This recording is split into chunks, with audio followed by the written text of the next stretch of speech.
Boa noite, a paz. Pode se sentar. Vocês estão bem? Amém. Primeira carta de Pedro, capítulo 3, versículo 10 a 12, diz assim: pois quem quiser amar a sua vida e ver dias felizes, guarde a sua língua do mal e os seus lábios da falsidade. Afaste-se do mal e faça o bem. Busque a paz com perseverança, porque os olhos do Senhor estão sobre os justos e os seus ouvidos estão atentos à sua oração. Mas o rosto do Senhor volta-se contra os que praticam o mal. Esse texto vem de Salmo 34, escrito pelo rei Davi. E quando Pedro pega esse texto e coloca novamente tudo aquilo que se repete na palavra, é para dar uma grande importância, é para trazer a memória novamente daquilo que é importante, porque o tempo passa, mas a receita sempre é a mesma. A palavra de Deus, ela é atual, ela é imutável. Às vezes a gente vem para a igreja, a gente está aqui adorando ao Senhor, a gente ora, mas por que a gente não consegue ver os dias felizes? Dias felizes não são dias que não tem problema, mas amar a vida e ver dias felizes tem a receita aqui de 4 princípios, que muitas vezes nós negligenciamos, porque estamos acostumados a uma rotina, acostumados a fazer coisas, a hábitos, e não percebemos que os dias estão passando, e a gente pede: Senhor, ajuda-nos a contar os nossos dias, para que a gente viva ao máximo. Mas quando a gente percebe, a gente perde o brilho e não consegue contemplar a felicidade que há em cada dia que o Senhor dá de presente para nós. Pastora, quais são esses 4 princípios para a gente começar a semana de uma maneira diferente? A gente orou aqui profetizando sobre a nação, sobre o Brasil. Como eu posso amar a vida e ver dias felizes? Como eu posso ter a certeza que os olhos do Senhor estão atentos para mim, que Ele ouve a minha oração, como você acabou de ler? O primeiro princípio: guarde a sua língua do mal. A palavra de Deus diz que o poder da vida e da morte está na língua. A gente mata uma pessoa com uma palavra. A gente abençoa uma pessoa com uma palavra.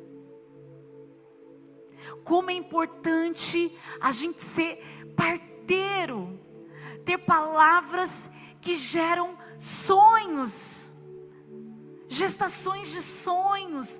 Como é bom a gente profetizar coisas boas sobre a vida das pessoas, sobre os nossos filhos. Desde que eu me conheço, desde que eu prego a palavra de Deus, a Valentina tinha 1 ano, eu já falava sobre isso, da gente profetizar sobre a vida dos nossos filhos. Eu lembro que chegou na igreja, na Ana Prado, uma pessoa e falou assim: essa menina é terrível, pastora. Ela está até aqui, ela trouxe até um presente para mim. E eu falei assim: para de falar que ela é terrível, começa a dizer, ela é uma bênção, ela é uma princesa, ela é calminha, ela é de Jesus. E não é que a menina mudou?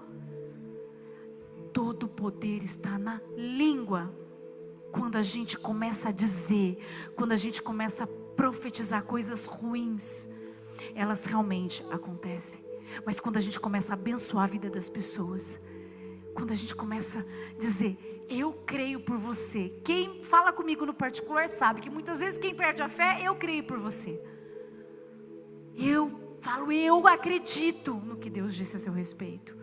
Então nós precisamos o quê?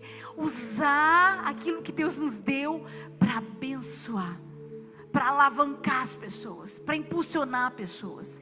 Porque não apenas a gente pode matar uma pessoa espiritualmente, matar o sonho de alguém, colocar essa pessoa lá para baixo, mas você sabia que Existe a colheita que eu falei na quinta-feira, que a gente tem falado aqui. Quando você começa a usar a sua boca para falar coisas ruins, para falar sobre pessoas, a maledicência, quando você olha para uma pessoa maledicente, você olha a vida dela está uma desgraça. E ela está tão acostumada que ela nem percebe que ela é assim. E aí ela questiona por que as coisas estão dando errado. Por que Deus não está fazendo? Por que as coisas não estão acontecendo? A boca tem o poder de atrair bênção, mas de também atrair maldição para a nossa vida. Qual o segundo princípio? Desvie-se do mal. Eu tenho uma analogia que eu levo para a minha vida. Eu já falei muitas vezes, já preguei muitas vezes sobre essa analogia, de um rei que precisava escolher o novo motorista, o cocheiro. Então tinha 2 ali, pilotos, né? Vamos dizer, 2 motoristas ali, com habilidade.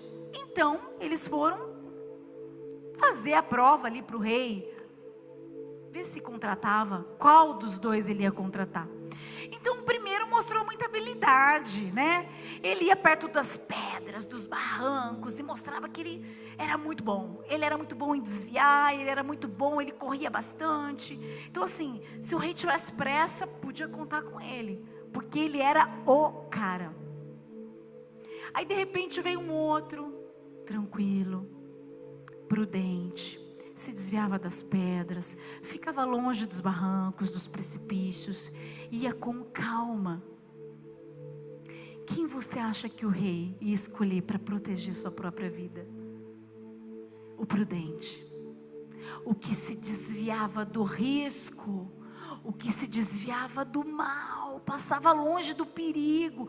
Esse é o problema de muitos de nós. Existe um tempo de maturidade. Quem fez maturidade está entendendo o que eu estou falando. O pastor pregou aqui. A importância do tempo da maturidade para você entender que em Cristo você é firme, você é forte. O Espírito Santo é aquele que habita em você e que faz você se desviar do mal.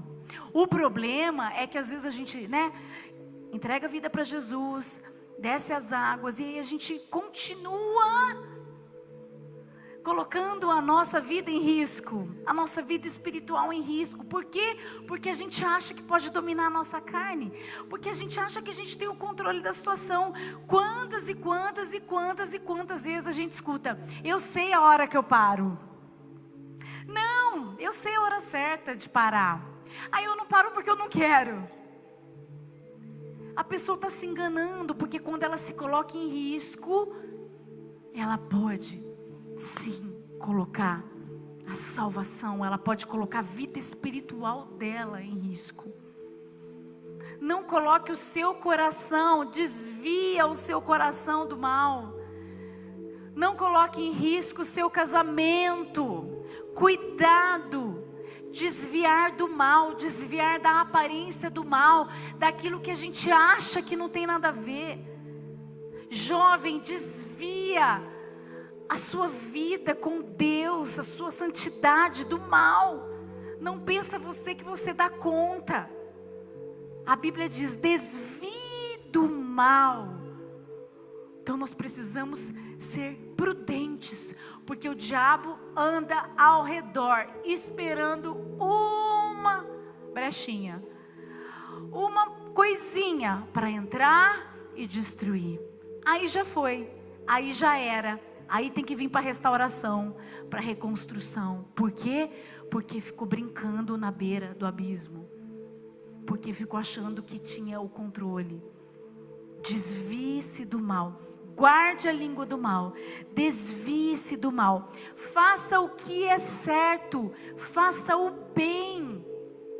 Quando a gente olha para o lado, olha para o seu lado aí. Quanta gente precisa fazer o bem? O bem é uma palavra, é um abraço.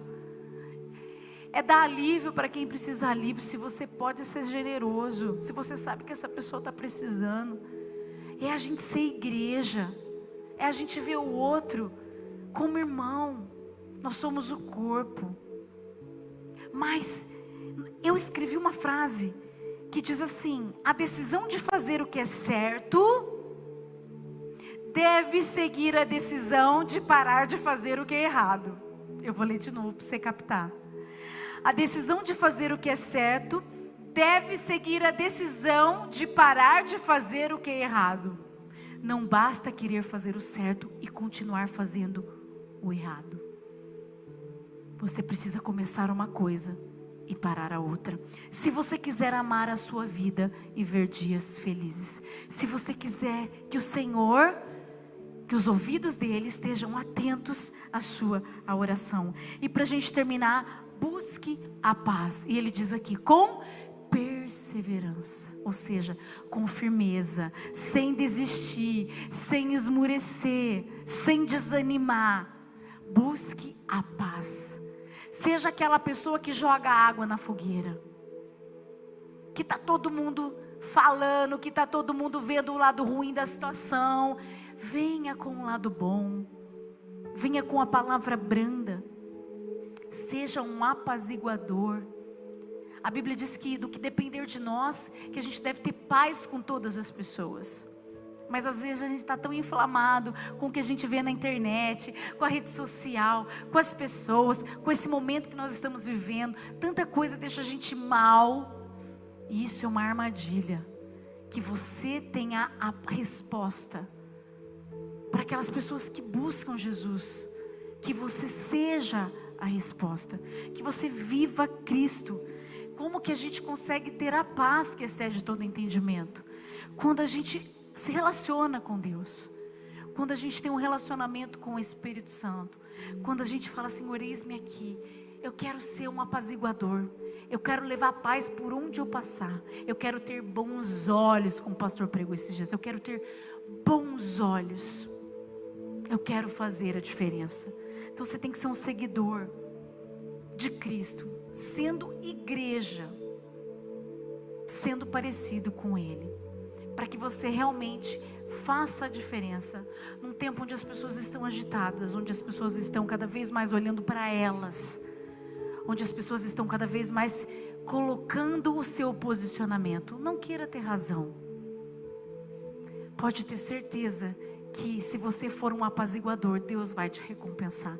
E as pessoas vão vir até você para ver o que você tem de especial, o que há de diferente dentro de você, que é o Espírito Santo de Deus. Amém. Feche seus olhos. Senhor, muito obrigada por essa palavra. Obrigada porque o Senhor vem nos exortar, vem nos alertar, porque a gente anda muitas vezes na onda dos comentários. A gente na intenção de falar de uma pessoa. O Senhor conhece a real intenção do nosso coração, Pai.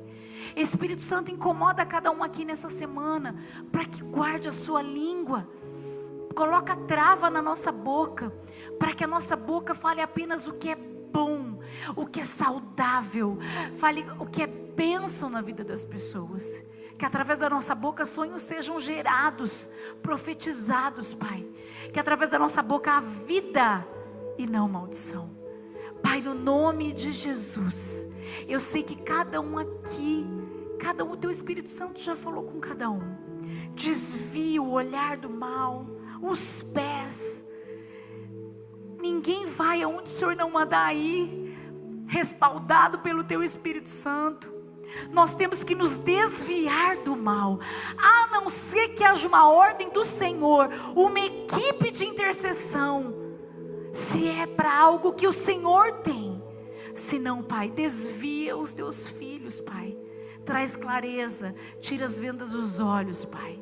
Que toda maldade, que toda conversa, início de conversa, seja terminada agora no nome de Jesus na internet. Que todo mal que tenha sido iniciado com a ousadia de achar que pode ter controle sobre essa situação, nós cancelamos agora esse mal no nome de Jesus. Que a santidade seja mantida, que o casamento seja preservado, que o coração seja preservado, em nome de Jesus, Pai. E que possamos ser apaziguadores do Teu reino, conhecidos como aqueles que vêm e trazem a paz consigo. Nos ajuda, Espírito Santo. Nós queremos ser parecidos com o Senhor. Em nome de Jesus, eu Te agradeço. Amém. Aplauda o Senhor. Glória a Deus.